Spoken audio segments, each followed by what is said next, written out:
Yeah.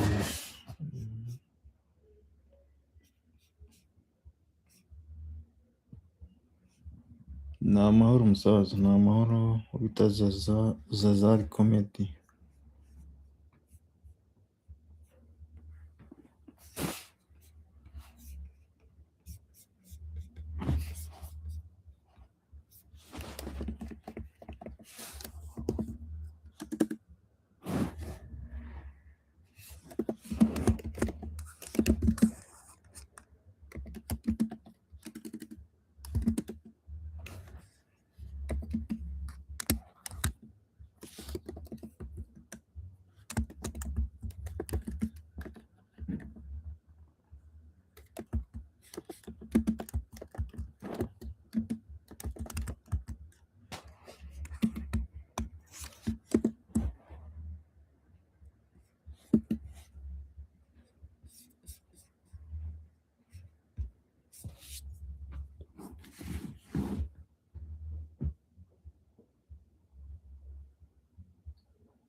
Yes, mumeze mute my people?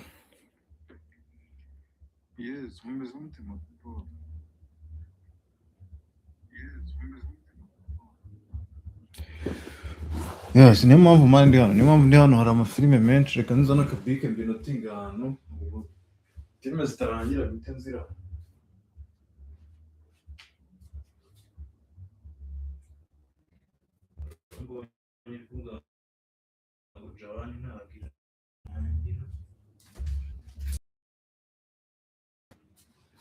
Filime zitarangira tuzirangiza.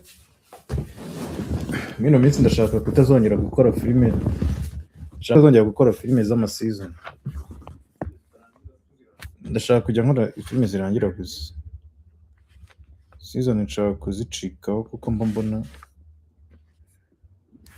David Chano 250 hari filime Jawan kabisa. Jawan ishobora kuba itarangira, ariko ubwo Jawan be yayo niyo filime ya mbere muri filime ziri kujya zijyaho. Jawan igomba kujyaho. Jawan hari amafilime bariho atarangira kabisa, nanjye ndabizi ko ari izo njya mbona ziba zitariho. Ndashaka gusharinga ino live kugira ngo igire abantu benshi.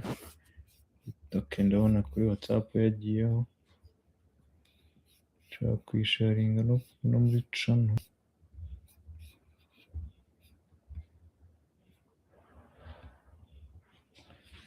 Nshaka kuyisharinga no muri channel ya WhatsApp.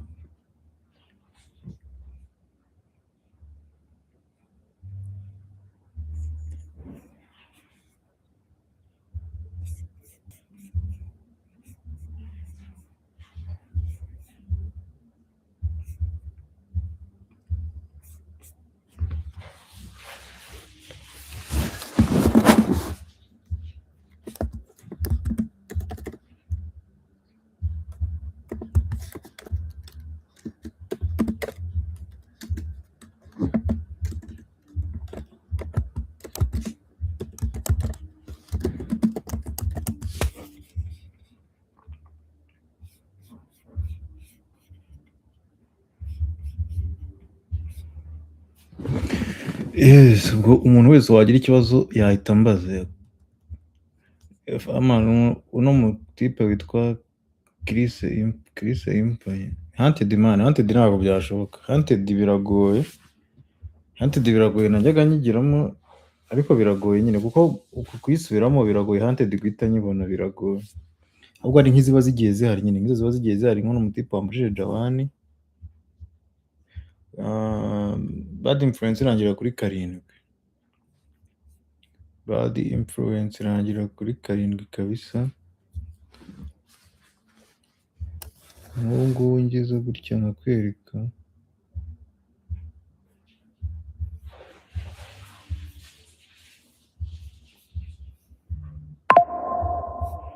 Bad Influence irangira kuri 7 kabisa. Kamwereka ngubu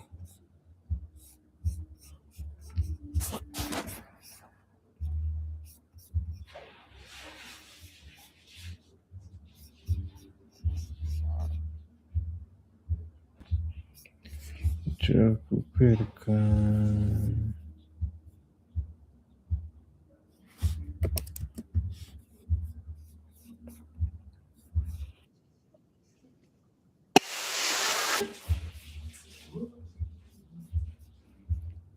umuntu wambarije bad influencer, abantu baba bagira ngo wenda filime ntabwo zigize, reka nkwereke wenda nka bad influencer.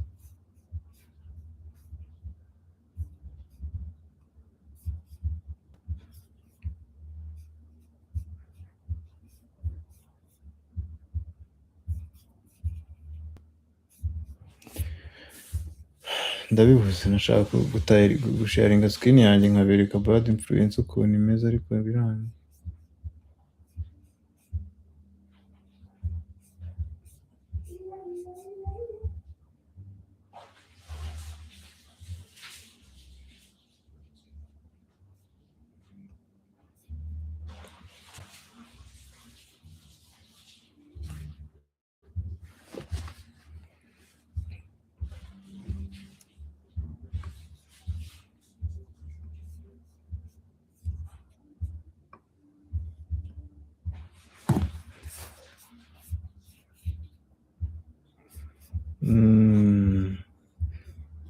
Ubundi akenshi iyo nkoze ino live mba nshaka kwereka abantu ukuntu bikora, ukuntu bigenda kugira ngo abantu babashe kureba filime, ariko nk'abantu bari bambajije kuri bad influence.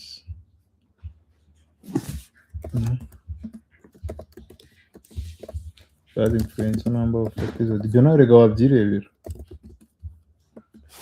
Number of episode, ngira ngo urabibona wowe warumbajije kuri bad influence ko igira episode 7 season ya mbere, kandi izo ngizo turazifite kuri oshakuru. Kuri oshakuru ziriho, izo ngizo ushobora kuzireba. Ikindi ubwo nagira ngo nereke ahubwo abantu wenda baba bafite ikibazo cyo kureba filime kuri website, nibo kenshi baba banzanye, kuko nyamara utumesaje bavuga ngo ntabwo bikunda, ngo biri kugorana, bikagorana. Ubu namusubije iyo witwa La Casa de Papel. Ona uri kumbwira ngo ushaka La Casa de Papel, Eric, ngira hano group, ngira channel ya WhatsApp, ngira hano channel ya WhatsApp.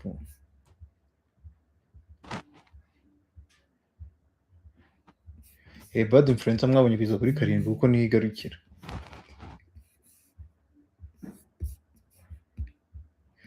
Ona mwino channel ya WhatsApp hano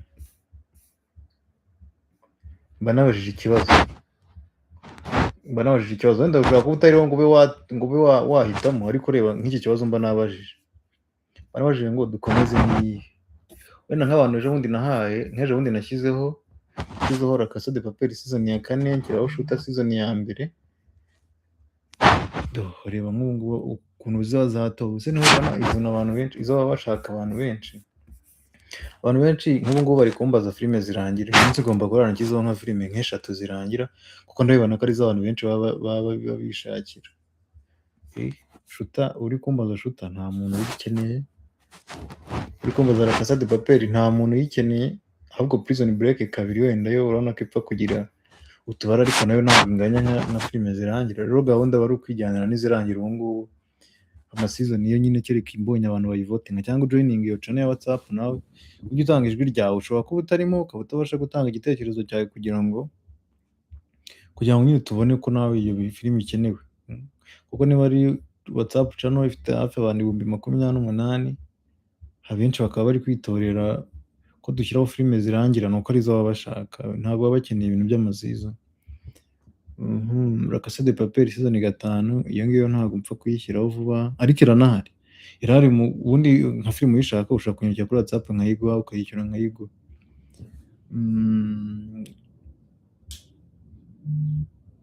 Ndabatamo se ko mbatamo. Bad influencer yo irangira kuri episode ya 7. Yaduhaye Shuta ntabwo nyibaha kuko ntabwo iri trend, ntabwo abantu benshi bayishaka. Urashaka ahubwo ubu ngubu ndi gutekereza kuri Prison Break 2, nabwo nubwo wagize vote nkeya, filime itagize vote 500 mu bantu bari hano bose, ntabwo nakirirwa nyitakazaho umwanya. Nta kuntu wajya uduha udusizoni twa kera twagiye dukorwa na Yanga, Antena, Manicol, iyo zishoboka ndazibaha kabisa. Beauty in Black ntabwo irangira. Beauty in Black irarangira. Mujye mukora research murebe Beauty in Black basohoye ziriya episode ziri kuri website. Beauty in Black season basohoye ziriya ziri kuri website kabisa, kandi nanone nk'izo Rukaba yasobanuye nanjye nizo nshyiraho. John yo ndayishyiraho nimba Queen Live. John ndayishyiraho irangire. Zirangira kabisa. One Piece iriho bro. Uyu muntu witwa Pacifique uri kumbaza ngo One Piece nzayishyiraho ryari? One Piece iriho.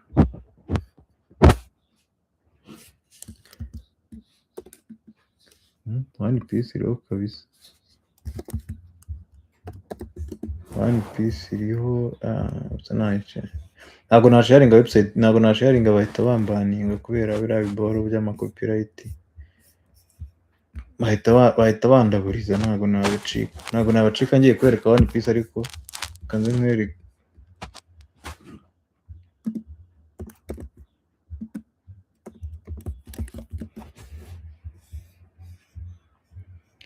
Singiye link yayo, niba wajya muri kukandikamo ngo One Piece oshakurfilms byanakizana utagombye kujya no kuri website no gusacinga n'ibiki. Dore nk'ubu ngubu nk'iyi ni episode ya mbere hano, ushaka gukanda ugahita ujyaho direct. Si ngombwa ko ugigera hano nyine tujya mu kandi season zose bazigaragaza, ariko One Piece iriho niyo nakoresha imashini yawe kwereka kabisa.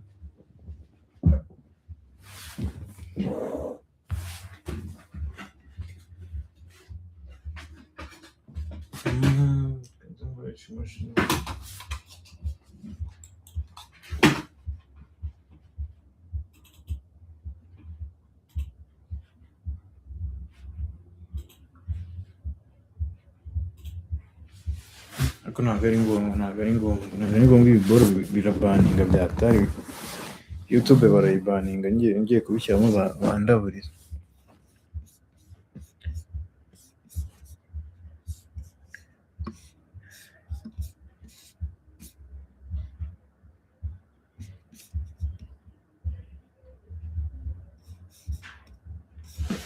Rero ndabona ubuse kareba ahubwo abantu benshi ibi ngibi muri iyi documentary ntabwo muri buze kubibonamo icyo yashinjwaga, ariko Tupac buriya wa munsi ngira ngo abantu baba babibonye nyine ko biba bikunda, ahubwo wenda hazamo ikibazo cy'ubumenyi cy'uburyo bikorwamo. Ngira ngo hazamo akabazo k'ubumenyi k'uburyo ibintu bikorwamo kabisa, ariko ngira ngo ndabiberetse. Musaza ntabwo wahagarika filime za season kuko ntazo zidukorera umuti, ahubwo ujye uzivanga. Season rero ntabwo zitwika cyane kabisa, season ntabwo zigira umufana. Aho Maroni yakozwe na Andes, aho Maroni yakozwe na Sankara. Umuntu uri kumwe ngo umuhe WhatsApp channel, ureba muri description ya video zanjye zose haba harimo WhatsApp channel. Buri description yose haba harimo WhatsApp channel yanjye. Description hari ahantu habanditse amagambo hasi habanditsemo ngo bimeze bite, harimo channel yanjye nkoresha, mujya mukabasha kubireba kabisa. Ubwo ikindi se musaza wazaduhaye kuzireba kuri website nk'ubuse wowe witwa ngo Deriyo Magic Entertainment, birakunda man. Uzanyandike kuri WhatsApp ngohereze video y'uburyo bikorwa. Hari video nakoze y'uburyo bikorwa irahari, uzanyandikire kuri WhatsApp mwepe, kandi birakora, ntabwo ari ibintu bya danje. Rero ndabona imvura iguye, mukomeze mumere neza, mukomeze mugire weekend nziza. Ndabona nta bibazo byinshi abantu bafite,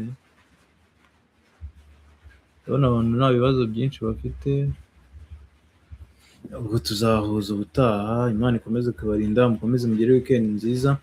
Ngiye gushyiraho filime yitwa Killing Me Softly, cyangwa reka nze nkoresha nk'akavote gatoya hano, ubwo ndabona dufite abantu bakeya, ariko reka nkoresha akavote ubwo ariko ntabwo ari ngombwa. Ubwo Imana ikomeze ibarinde, mukomeze mugire weekend nziza. Ciao ciao.